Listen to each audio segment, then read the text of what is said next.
Hello, welcome to Education Forum. I'm Maureen Babide, and it's always a pleasure to bring you the developments in the education sector. I'm here at Health Tutors College Mulago, where I will explore how competence-based trainings have improved healthcare service delivery in Uganda. Join me as we interview and navigate the different administrators, students, leaders in this college. To begin the show will be Dr. Karen, the principal of Health Tutors College Molago, who will fully introduce herself shortly and tell us all about the college and what her role is. You're welcome. It's a pleasure to have you, madam. Okay, thank you. Nice to be here with you today at Health Tutors College Mulago. My name's Dr. Karen Carol Dratero Aikobwa, the Principal Health Tutors College Mulago. Health Tutors College Mulago is a tertiary institution which is under Ministry of Education and Sports. Much as it is a tertiary institution, we have degree awards, and that is with affiliation to Makerere University. So the college was established way back in 1967, and we've been in place since then.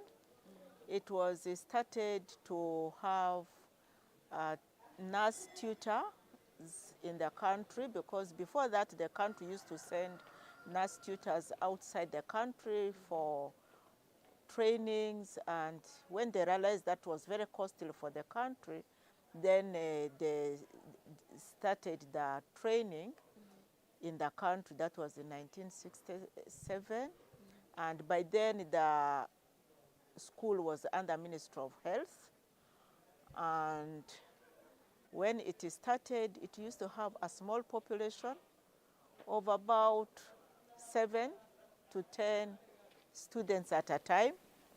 And it was 2 years training for diploma, but they would only admit when the first group has already finished.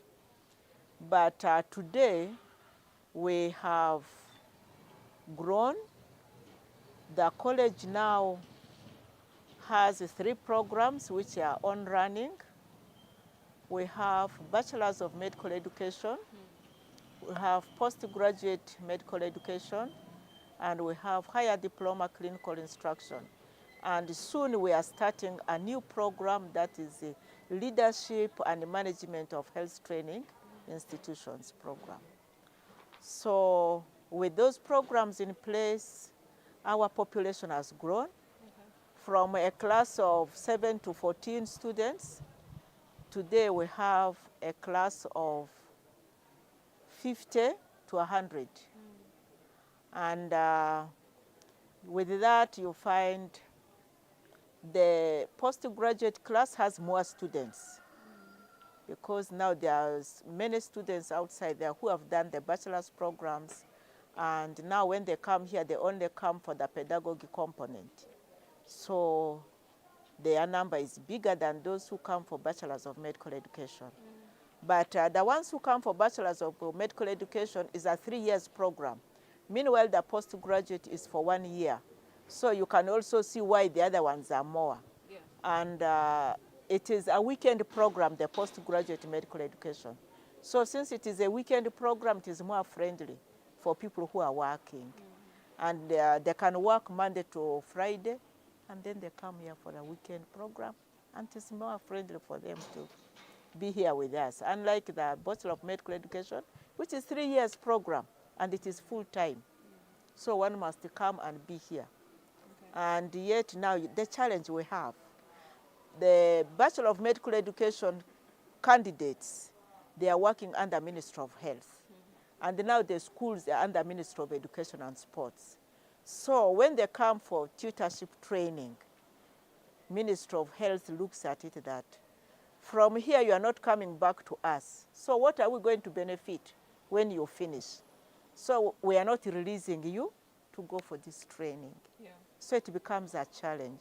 So the numbers are few, those who manage to get permission to come for the program. That's why the numbers are lower than the postgraduate. Yeah.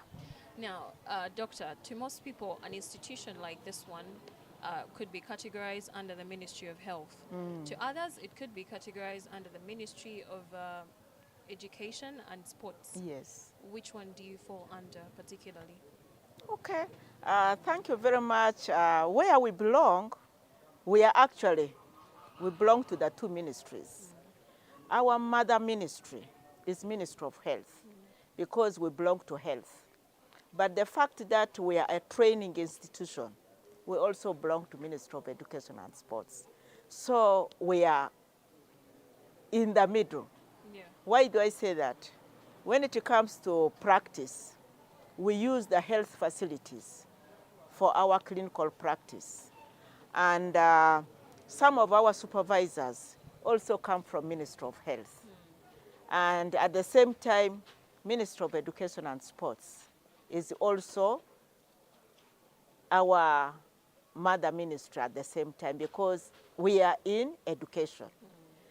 We used to be fully under Ministry of Health, but in 1998, the government of Uganda decided that all training institutions must be transferred to Ministry of Education. So all training institutions were then transferred from their mother ministries to Ministry of Education. And that's when we moved to Ministry of Education. But the fact that we still have the clinical practice where we have to go to the health facilities, we still have touch with the Ministry of Health as our supervisors. Okay. Yeah. Now, Doctor, to my knowledge, this college has been in existence for over 100 years. Yes. Is the college still serving the purpose for which it was started? Quite true. We've been in existence for over 100 years. We actually celebrated our Jubilee anniversary in 2017, yeah, and it was very wonderful. Okay. We enjoyed ourselves and we felt so big for having lasted for at least 100 years. And the purpose for which the college was introduced was to have a training of trainers for the health training institutions. And to date, we still do that. Only that in the beginning, they were only training the nurse midwifery tutors. But to date, you find we have brought on board the allied health, that is the paramedicals, the laboratory, the physiotherapists, the orthopedics, the dental assistants, and all of them still come. So instead of having the nurse tutors, now we have health tutor training ongoing. And we even have some doctors who also come for this training. Okay. So now we are more diverse than the purpose for which it was introduced because of the diversity of the growth that the country is having. Okay. So at least we are growing. Yeah. Now, on that note, Doctor, do the programs offered here align with government's development programs in regards to health care? Yes, we do. Because as we are operating, we still use the government policies or the government laws. For example, we use the University and Tertiary and the other Tertiary Institutions Act of 2001. And then we also use the Education Act of 2008. And we still use the government constitution, which are all the laws that the government has put in place in order to ensure that our running of the institutions is in line with the government policies. We do not run independently. Yeah. Now, Doc, I'd like you to give us an estimate on the population of your students currently. Wow. Okay. And staff. Okay. Currently, the student population is about 300 students, and this is comprising the higher diploma clinical instruction, the Bachelor of Medical Education and the postgraduate medical education. So on average, our population is now 300. But you remember where we started? It was an institution of about 14 students only. But now we're on 300. So our population has grown. However, when it comes to staffing, it is a small population. Okay. We have about 34 full-time staff. That is including the teaching and the non-teaching and the support. Okay. The teaching, we have on about 9 full-time teaching staff, including the principal. And then we have the non-teaching, that is the secretaries, the library assistants, the ICT department, the kitchen, and then the support staff makes up about the remaining, and to make it up to the 34, 37. So that is the staff population. Now, when it comes to teaching, the kind of students that we handle, as I told you, we have the nurses, we have the midwives, and we have the allied health. And the allied health has about 23 different disciplines. So you find all these disciplines, the teachers to go and train, all must come from here. And by the way, this is the only health training institution for government in the country, actually the whole of East Africa, maybe even Africa. What? Yes, it is the only institution of its kind. We have one in TZ, but the one of TZ, what it does, it trains postgraduates. Only. And it only handles pedagogy section. But for us here, we do both pedagogy training, and also we touch on to the basic health training component in order to bring the trainers at a higher level than the students that they are going to train. Okay. So that is what we do. Now, what does that entail? It means you must bring different persons to come and train in all these disciplines that you have. So most of the people are part-timers. You find in a semester, you have about 30 to 40 part-time lecturers coming on board because of the different disciplines that the students have. So you must bring in all those who have candidates so that they are taken through their area of field. So it helps it makes the institution incur a lot of the part-time lecturers.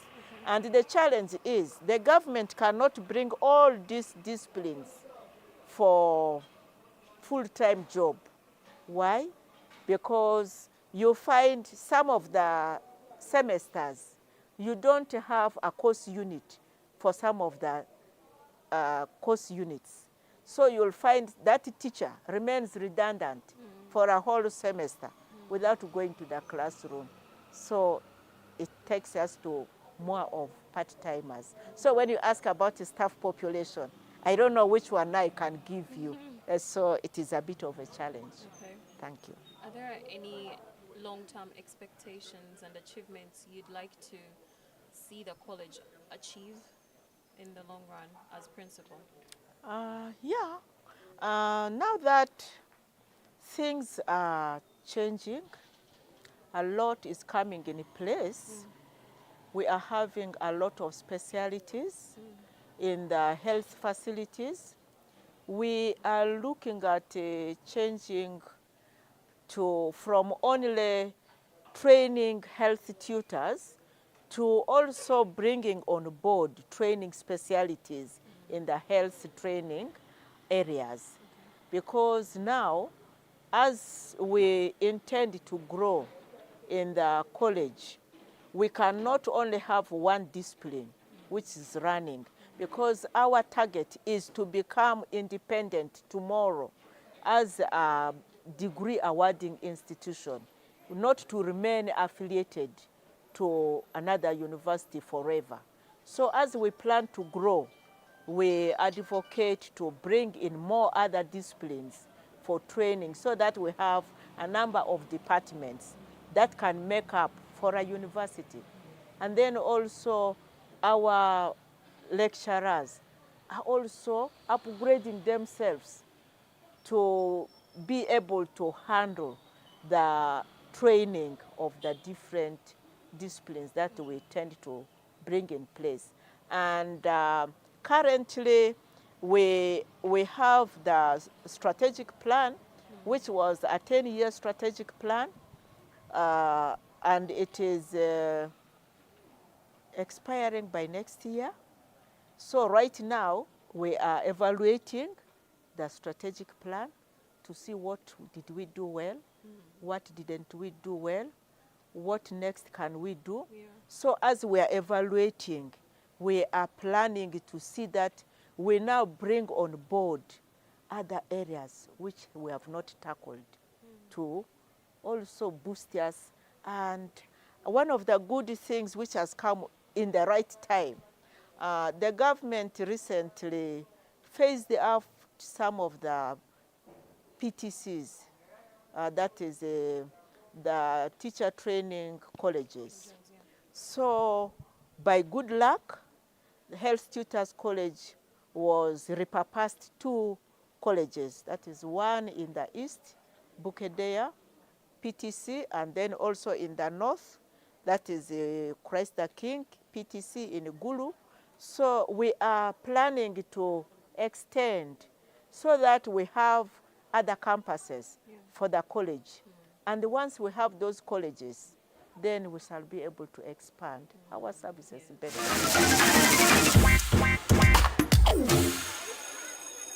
I'm honored to be joined by the academic registrar here at Health Tutors College Mulago. He will be introducing himself and telling us more about his roles here at the college. You're welcome. Thank you. Yes, please tell us more about yourself. Yes, viewers, thank you. I'm called Okoth Ogenda Constantine. I'm the academic registrar of Health Tutors College, Mulago.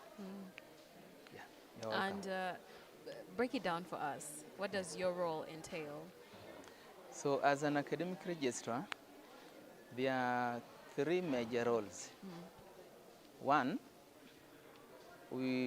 academic registrar deals with the drawing up the programs for the institution, the entire program, academic, non-academic, so that the college is given a direction depending on the program he has drawn.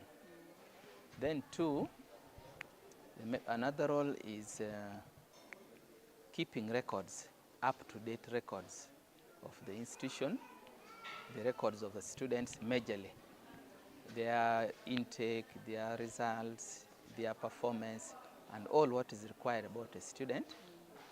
Then lastly, the academic registrar prepares a way how the institution recruits new students. Yeah, so for example, we had new students this year, but next year from January, there's another application That coming. is when the enrollment No, the application. application. Yes, and these days, you know, everything is online. So by around mid-January, the new intake start applying. Yeah. You have portals online where they can apply without Yes. coming directly to Yeah. the college. For us here, we are affiliated to Makerere. So if somebody wants to apply here, you apply through Makerere portal, not ours here. So everything's under Makerere. Okay. Now, as the academic registrar, please take us through the programs that are offered here at this college. First and foremost, Health Tutors College deals with the training of tutors. Now, what category of tutors do we train? We train tutors who teach health workers. For example, if a student finishes senior 6 and wants to become either a nurse, a radiographer, or whatever, Yes. the tutors who qualify from here are the ones who teach them. Yes. So it gives us 3 major programs. We have a Bachelor of Medical Education. It is a 3-year program. So we have a Bachelor of Medical Education year 1, year 2, and year 3 right now. Then we have a postgraduate diploma in medical education. That one is a 1-year program. Then we have a higher diploma in clinical instruction. It's also a 1-year program. Yeah. All right, now who qualifies to be admitted here? If you are to come here, I will break a bit. So if you are to come for higher diploma, you should be having an ordinary diploma in either nursing, midwifery, or allied health related subjects. Okay. Now when you talk about allied health, there are about 21 course units that make up allied health. So I may not break one by one, but you have radiographers here, entomologists, and many others. So you must be having ordinary diploma. Now, to come for Bachelor of Medical Education, you should also be having an ordinary diploma, only that you stay here for 3 years. Higher diploma, you stay here for 1 year, that's the only difference. But the intake is the same requirement. Then for postgraduate diploma, you must be having a first degree in any of the health-related disciplines. You can be a doctor, you can be a nurse, you can be a medical assistant, you can be a midwife, but as long as you have a first degree, a bachelor's degree, you take it. It's also a 1-year program. Okay. Yeah. You talked about applications starting effective January. Yes. When does it close? What is the span for applications? It is between January and March. Beginning of January and end of March. But sometimes when we don't attract the number we want, we open again. Okay. But we rarely go beyond May. Okay. Yeah. So we can say application time is between January and May. Okay. Then May and June is preparation for their documents, going through their documents, and seeing those people who qualify. Then August, the intake starts. So admission is between July and August. Okay. Yeah. Now, what is the mode of teaching here at the college? Okay. Now in the 3 programs, Bachelor of Medical Education is full-time, meaning it is face-to-face. You are here from the first day of the semester up to the last day of the semester. So it is full-time. That's what we mean by full-time. Now, higher diploma, we use what we call modular approach. Okay. You come for a particular module, then you break, you go and do other things or other readings from your workplace, then you come back to finish the semester. That's why we call it. Module. So you go with modules. And each semester will have about 3 modules which you cover. Yeah. Then postgraduate, we use weekend program. So start on Friday at 2 up to 8 p.m. Saturday we start at 7:30 up to 8 p.m. Sunday we start at 7:30 up to 4. So we stop at 4 because they have to travel back to their workplaces. Yeah. So that's how we do it. But around COVID time, we went online also through this team viewer program. Yeah. Because that time we could not bring them here. But now that things are okay, we went back to the normal program. I'm glad to be joined by the Guild President of Health Teachers College Mulago. He will be telling us more about his role and what he does here. You're welcome. Please introduce Thank you very much. And I'm so happy to be here and to be with you people. My name is Kakemba Musa Ntambi, and I'm the Guild President of Health Teachers College for the year 2022-2023-24. And my roles as the Guild President are not so many.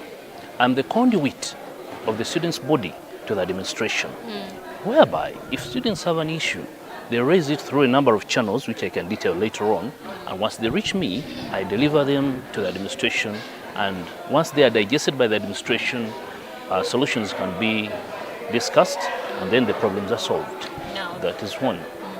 Number two, I also help to relate the students' body here to the students' bodies elsewhere in other institutions by relating and coordinating with guild leaderships in other institutions. And this we do through the body that joins and acts as the umbrella body for all students in Uganda, called the Uganda National Students Association, the UNSA.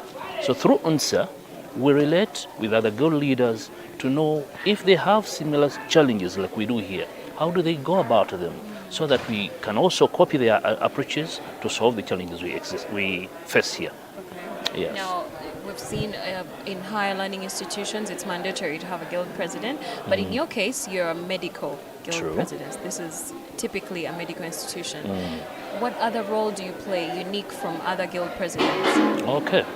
Being a health-related institution, we're training health workers to become tutors or lecturers of tomorrow's health workers. Yes. And therefore, our roles as guild presidents of such institutions are quite diverse. We deal and also make sure we handle health issues of fellow students. And how we do that, we have a sick bay, or we call it the institution clinic. In case of an issue that needs medical attention, being that we ourselves are medics, we handle that. In case of maybe mental issues, mental health, we have counselors in different disciplines, psychiatrists, who can help us in that issue. Okay. Yes. Now, I don't know how the criteria for choosing people on your cabinet is. Could you take me through that and how those student leaders are chosen to be on your cabinet? All right. Like any other governance or government, the guild government has a number of steps or levels, wherein the guild president is the head, who also selects a vice president, selects ministers to run different ministries, Yes. and also have representatives for different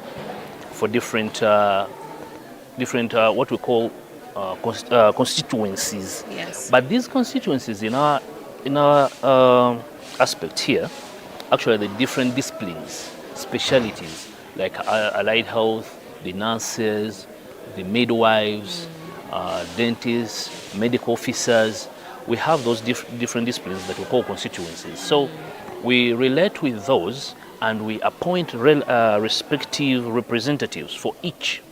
So we have representatives for each of those constituencies, and once they come, we form what we call the GRC. They compete and they are elected by the students' body. Yeah. We form the GRC, and for the ministerial positions, I appoint ministerial positions from among the GRC members. And once I nominate a particular name or names, the GRC members have the responsibility of vetting the different names that have been nominated. Once they are vetted and confirmed, they hold the different ministries. Do the students play a role in this choosing of Of representatives? course, they do. Okay. There is a proper election that takes place Okay. where people campaign and compete against each other I can for a remember particular that. position. It must be fun. Is it Yeah, fun? it should be, and it is, because it's healthy. Okay. Yeah. In case of in case there's student needs and they need to be voiced, do they have to come through you directly, or there's protocol that's supposed to be followed? Definitely, for any good leadership, there is always protocol. Because if it's only me, that would be very autocratic. So we have class representatives of each year, through whom the students will voice their issues, and the class rep will bring the issues to the GRC. At the GRC level, we discuss them, and we forward these issues to the administration. When they reach at the administration level, the administration will see the best way to solve that particular issue. And in case there is a need to raise it higher, we also have a governing council Okay. where the administration will forward the issue to have an amicable and reliable solution to the problem. Okay. So there is a protocol, a chain, a hierarchy that we go through to have an issue solved. Okay. Yeah. As guild president, are there any privileges that come with being a medical guild president? Medic or medical guild president is only because we are medics, but we, as the other guild presidents elsewhere, the privilege is mainly the link that we get as a platform of exposure that we get to meet people in bigger offices, people in the ministries, Ministry of Health, Ministry of Education, and that gives you the opportunity and the chance to relate with those people for future opportunities in case they come up, because you get to get their contacts, they get to know you, and also you get to know them. Okay. Yeah. Does this platform here, if you're guild president here, does it, if in case you wanted to pursue like maybe politics somewhere, is this a fundamental step? I believe it contributes depending on an individual's aspirations. Okay. If one wants to aspire for future politics, this can serve as a stepping stone, Yes. informing the electorate how you led a particular area of people and how good you are, so that you don't look a newbie. Even in the different institutions you could be True. assigned in, yeah. True. Okay. So it acts as a stepping stone, I believe. It will contribute if you have the aspiration to go further. Okay. Yes. Are there any challenges you faced as a guild president so far? Definitely, as a leader, there will always be challenges. There will always be challenges. But amongst the many, you want to serve the students' body, but you also want to maintain the discipline and sanity in the institution.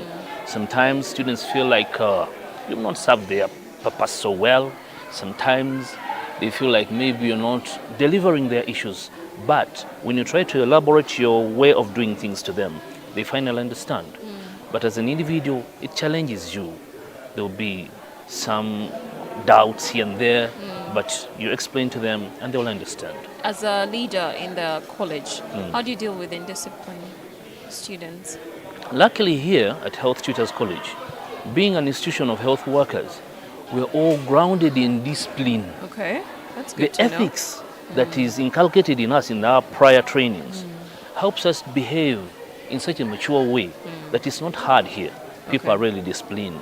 You hardly find any riots, you hardly find any fights, because people are mature and people are medics, so they have the ethics of conduct. Okay. And that's not a big issue here. Oh, okay. Yeah. That's interesting. Thank you so much for your time. It's been an honor to speak with you. It's been a pleasure too. And as a follow-up, I'll be engaging with some students to tell us more about their academic and leadership roles Okay. at the college. Thank you very Stay much. tuned. Now I'm joined by one of the students at the Health Tutors College Mulago. He'll be telling us his names and what he majors in. You're welcome. Yeah, thank you so much. My name is Derek Niwamanya, and I am a medical clinical officer, and I am at Tutors College to study how to teach fellow clinical officers. Okay. Yes. Now, first off, what inspired you to pick this particular course? Yeah, after my specialization in clinical school, I was working in hospital and I would interact with students that are under health training schools. But they always come so that they learn. So as health professionals, we're supposed to teach. It's an on-job training. Yeah. So even students, we are supposed to know how to teach them. If you have a skill, we call it skills transfer. Yeah, so I felt I needed to get skills on how I can teach the things I know to someone else. Okay. Yes. There's this notion that sciences are so hard and people that choose sciences are so smart, they're genius. Do you think it's hard now that you're training to actually go and teach other people that know what you already know? Is it challenging? Does it? I think science is enjoyable. There's lots of people that are doing biology, there's lots of people that are doing chemistry, Okay. and I find it really interesting. So I think these sciences are enjoyable, and people also enjoy being scientists and health professionals for that sake. Is it for the money or just they enjoy it? Are there people that enjoy Well, there it is or for the- passion and there's also money. Okay. Yes. What's yours? Mine is passion. And money, accept. No, mine is passion. And yes, I like to share the skills that I know. Yes. How has been your experience so far as a medical, student so far? I think so far, I've liked the course. Learning tutorship, medical education is good. It gives us more knowledge on our profession, but also gives us what we call the pedagogy skills. Okay. How I can be able to transfer what I know to someone else. So it increases on the knowledge I have. If I know how to give an injection when I come here, they actually teach me better skills on how to give an injection. Yeah. So by the time I leave this place, I'm a better clinical officer, I'm a better nurse, but also I know how to teach fellow nurses and clinical officers. Now, you mentioned that you were working in a different medical institution before you joined here. Yes. Are you assured of employment after school? What is your expectation? Yeah, there is surely a lot of expectations after this, Okay. because there are many medical institutions that are out there, and you find a school is being run by about 3 tutors, but we need to have 8 or even more than that. Yeah. So there are jobs out there, and I am expecting that after my course, I'll be able to reap much from it. Okay. Yes. That's good to know. Are there any challenges you faced as a medical tutorship? Well, doing medical tutorship is not as easy as it sounds, because first of all, we get challenged when we come to the course. We think we already know enough of medical, Yeah. and when we reach here, we expect to only learn how to be a teacher. Oh. Unfortunately, when you reach here, then you're bombarded with more science, and then a lot of teaching and some kind of arts. So we are sciences, and when you come here, you find some kind of arts, pedagogy, sociology. So it's a challenge to those that come and they are pure scientists. Okay. Yeah, but also, you see, this course is a post-basics training course. So most people will come in, we have a family or we have some responsibilities, we've been at work, but we still need to study. So you find you have to balance between work and study, and the course is full-time. Yeah, so most of us, we live here, we are adults, and we have to start again from zero, because you've left the job to come and study again. Yeah. Yes. I'm now joined by another student who will be telling us their names and what they major in. You're welcome. Please introduce yourself. Thank you. Thank you so much for this opportunity. My name is Nambia Dina Priscilla. I'm a student, a third-year student, Health Tutors College. My major background, I'm a clinical officer. So I have a diploma in clinical medicine and community health.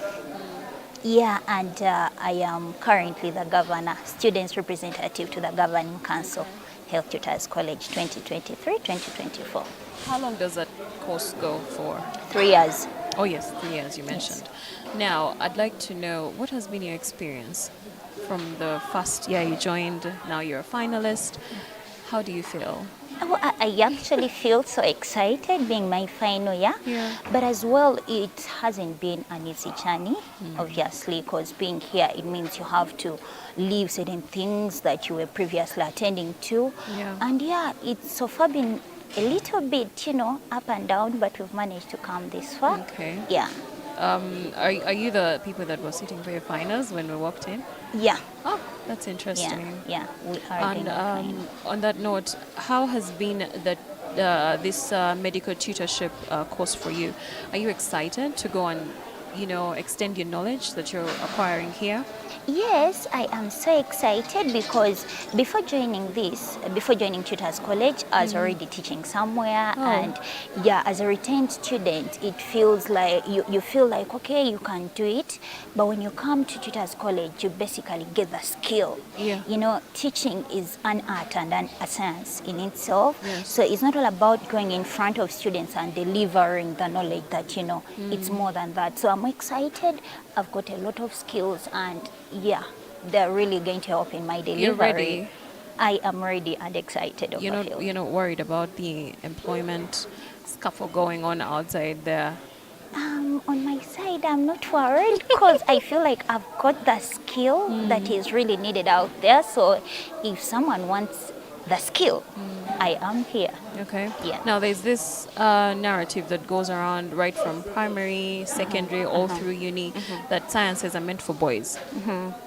How true is that? Because, you're here, you're doing it. How has it been for you? I I think that is what people out there think, but sciences have no limit. Yeah. We're in a world where we need gender emancipation, and everyone, I mean, we can do things equally, of course, apart from a few things. Yeah, and coming to sciences, personally, I've been excited. I've been doing well throughout my field, and I believe anyone, as long as you set your mind to do it, I believe you can do it. Yeah. Definitely. Earlier, when we interacted with the head of library, he mentioned that the number of girls that frequent the library are way less compared to the boys. How true is that? Where do you read? Where do you do your revision? Oh yes, I am among the people, among the don't go to ladies. the- we don't visit? No. I'm among the ladies that actually use the library. Okay. My records are there. I currently have like 3 books that belong to the library, so Okay. I'm a daily user. But when we look at the population of Health Tutors College in terms of, you know, the males versus the females, the male population is bigger than the females. So even when we are trying to look at how many people are using the library, it's Yeah, it can't be definite the that the same. males will be more than the females. But putting that aside, this is like a post-basic training institution. So people have different engagements and, you know, roles they have to do aside of teaching. As a female, I'm sure when some of them finish with the classes, they're able to go back and attend. Yeah. But the differences in attendance, I attribute it to the population on enrollment. Few ladies versus the males. Okay. Yeah. Is this a live-in institution, or you can be allowed to commute? It's not a living institution. We only have a few rooms that you're seeing up there. Those belong to the guild leaders, the leaders of the institution. But the rest of the students are coming from home and coming from the areas around the institution. Yeah. Are there any challenges you faced as a female medical, tutor in the making? Like within the institution or outside Within the the entire, institution? generally, are there any challenges you faced since you started your course here? Oh yeah, definitely there are challenges because first of all, being a female, it means there are certain activities that they would require someone to do, and they need you to go out there for maybe 2 weeks, 1 month plus. And if you're a female who has a family and children and yeah, partner they to depend attend on to, you. it really becomes hard for you to divide yourself this side and also this side. Yeah. So that is the challenge. Otherwise, the rest of the things in terms of attendance, being able to understand what is being taught, it's perfect. Okay. Yeah. Thank you so much for your time. Thank you I so wish you all the much. best Thank in your you. journey, Thank and you so much. may God see you through it all. Amen. And Thank that is you. all we had from the students here at Health Tutors College Mulago. Stay tuned for more.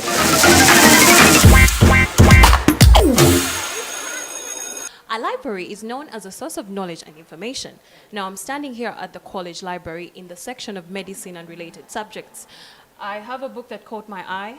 It's titled Taking Charge of Your Fertility. Intriguing, right? But without any further ado, I'll be joined by the head of library, who will be telling us more about his department. You're welcome. Thank you so much. Please tell us more about yourself and Thank your you role. so much, UBC. Stephen Mangeni is my name. I'm the librarian of Hostas College Mulago. I once again welcome you to Hostas College Mulago Library. This is a place where we provide information to support the teaching and learning process in this college. So you are most welcome. Thank you. Yeah. Now, as the head of library at this college, what role does a library play in the learning process of a student here? Wow, the role of the library in the teaching and learning process. But before I talk about the role of the library, I mean the role, what the library contributes to the teaching and learning, I'll first tell you that in this college, Hostas College Mulago, the college is operating a competence-based curriculum.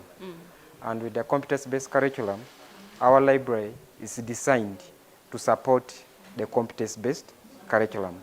So apart from providing the information in all formats, that is physical and any other form of information to support the teaching and learning process, our library goes ahead to provide a conducive learning environment. Because if you look at the physical appearance of the library alone, can really confirm to you that our library provides a conducive learning environment. Very quiet. Then when you enter our library, you also see, you can appreciate that we have the discussion rooms that are meant to enhance active teaching and learning, because by allowing our students to carry out group works, group discussions in the library, we are trying to incorporate libraries in the active teaching and learning process. So our libraries it is designed to support competence-based learning. Then if you come to our library also, you realize that we provide a platform whereby students and lecturers can discuss one-on-one In the library. in the library. And then also realize that our library also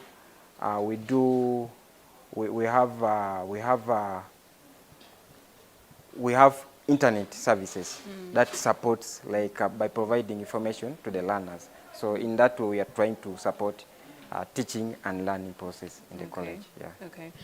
Now, you've spoken about an extra room for discussions. Yeah. Doesn't it disrupt the rest of the students that are seated outside? Obviously no, because you see there are even partitions which are soundproof, so it cannot Oh, it allow is that. soundproof. And then in this era of active teaching and learning, then we allow students to interact with one another. Okay. It's not about confining people in the library. Library is not a prison whereby people have to be restricted. They should not discuss with one another. At least there are provisions. Apart from this one, the discussion room, we also have the computer lab, Okay. whereby people can do different activities of teaching and learning. So really we just try to support the ATL, active teaching and learning, and the competence-based curriculum as Okay. much as we can. Okay. Yeah. How equipped is the library here?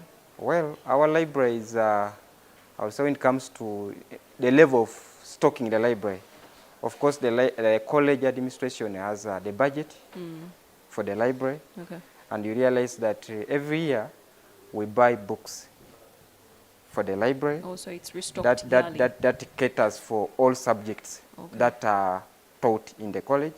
Then apart from the budget for the library that the college administration has, the college administration also has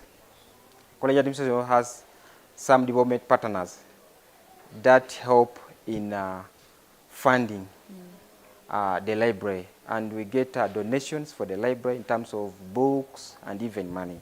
For example, in 2021, we received a very big donation from Books to Africa. That is an organization from UK. We got over 30,000 books Interesting. for the library, and we got about 20 computers and 20 laptops for the library. And then apart from that, Books for Africa also get books from Book Aid International. That's from Chambogo University. We get books from Book Aid International. And also of course, we got books from Enabel today, because this library was constructed by the BTC, Belgium Technical Corporation. Okay. Then and now it's called Enabel. So apart from the budget that the college has for the library, also the college also collaborates with other development partners to support the library. And that's why you realize that our stock, at least the library, I cannot say it's completely stocked, but at least we have information resources that can support the teaching and learning process. And as I talk now, I've even been working with that gentleman you saw on how to acquire new books for the library. So even I think by starting next month, we shall be even receiving new stock for the library. Okay. Yeah. What's the level of utilization of the library in Our- terms of learning? Our level of utilization, I must say it is good. Because our library, if you look at the capacity of our library is meant for 115 users at a time.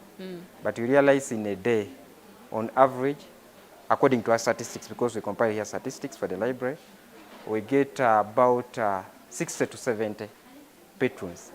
Walk-ins. Yeah, Okay. who use the library in a day. Okay.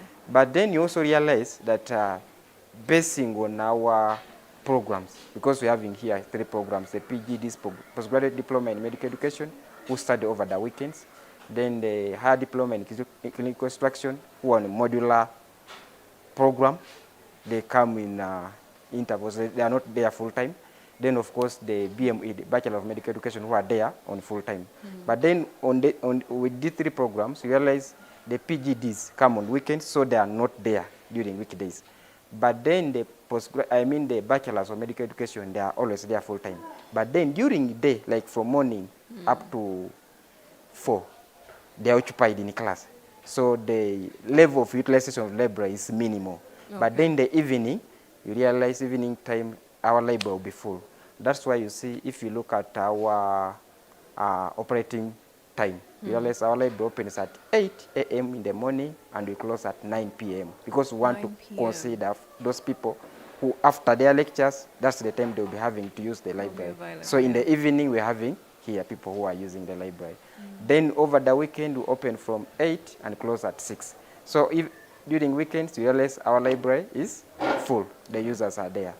But then also, according to our statistics, we also realize that the males tend to use the library more than the female. We don't know why, but then that's something that we've captured, but we want to carry out research and see why females are not using the library as often as their male counterparts. But our level of utilization is good.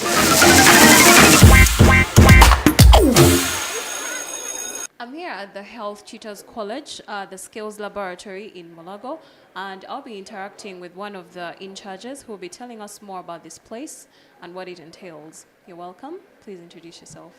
Yeah, thank you so much. My name is Ivan Nshabire. I'm the in-charge Skills Laboratory here at Health Tutors College.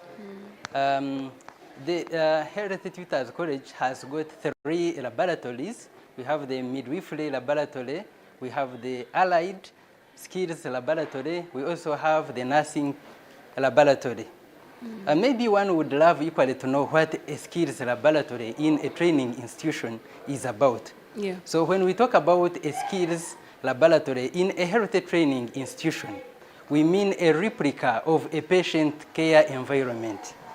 It means a clinical setting within a training institution, where students have to be first exposed to the skills. This laboratory is equipped with models and equipment. So these students have to make use in order to augment their skills. So remember, our students are already qualified health workers, but they want to go out there to train other health workers. Yeah. But you find that one maybe has been working in a health facility in a particular department, say in theater. Yeah. So when they come here, they equally have to remind themselves what is done, for example, in a family planning unit, what is done in surgical department, and they again reawaken the skills that they had gotten. Okay. So the skills laboratory is equipped with models, as you can see. It has other instruments. So these students keep practicing so that they can become very competent. They gain the competencies.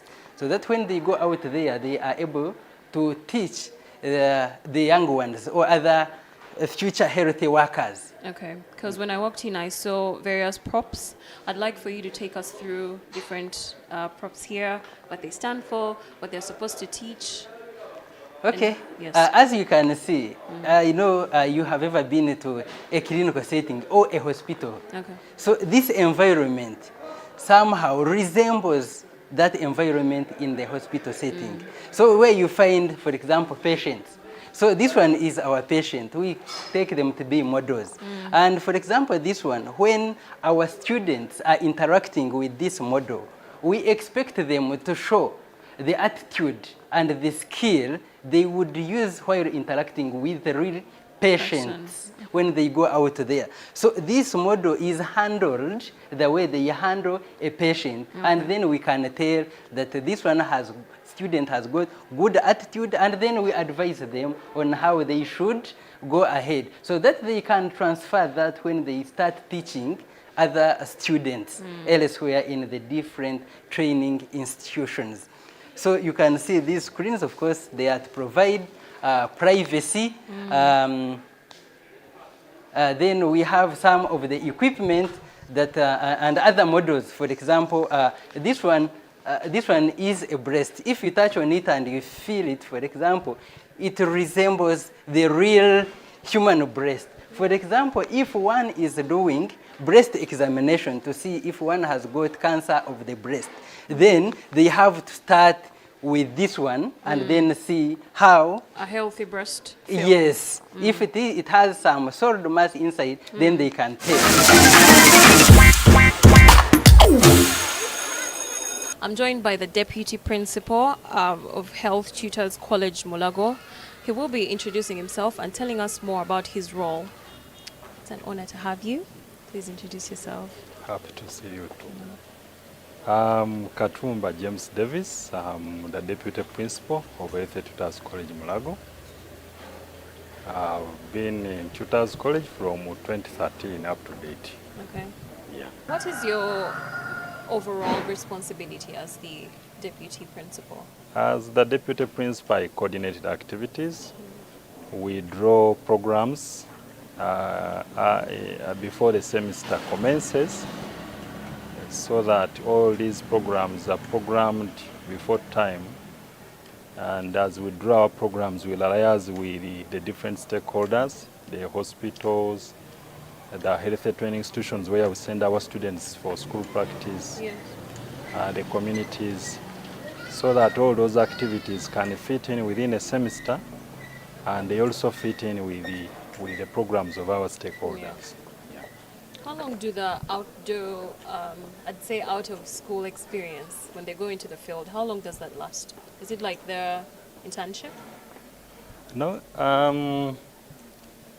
it depends on the curriculum or the curriculum. Each competence or the skills they need to acquire for a particular location or placement determines the period. Okay. There are those placements which take about 3 weeks, others take a month, and other placements take almost 1.5 months. For example, school practice can take up to 1.5 months. Okay. Yeah. How do you coordinate with the administrators in those institutions to know that your students coming from here are actually doing the right thing, the right things that you've taught them? Oh, once we place the students, in the hospitals we have what we call preceptors. Okay. The preceptors take care of our students. They guide them, they teach them, they mentor them Yes. when they're in the field. And also we do support supervision. We regularly check on them, and also they send us reports. They are supposed to, the preceptors or the in-charges are supposed to give us reports. Yeah. For school practice, we send them to health training institutions. The principals and their mentors and supervisors keep monitoring and checking on them. And then we do support supervision, and we also do examination. Yeah. So we have periodical checks. We keep checking on them. Are they graded for that experience as Yes, well? Is it part of their final? It's part of their final assessments. Okay. And they get a mark or credit for the work done in the community.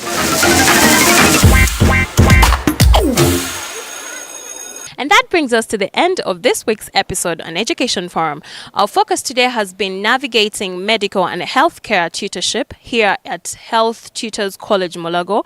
My name has been Maureen Bavidia. See you next time. Bye-bye.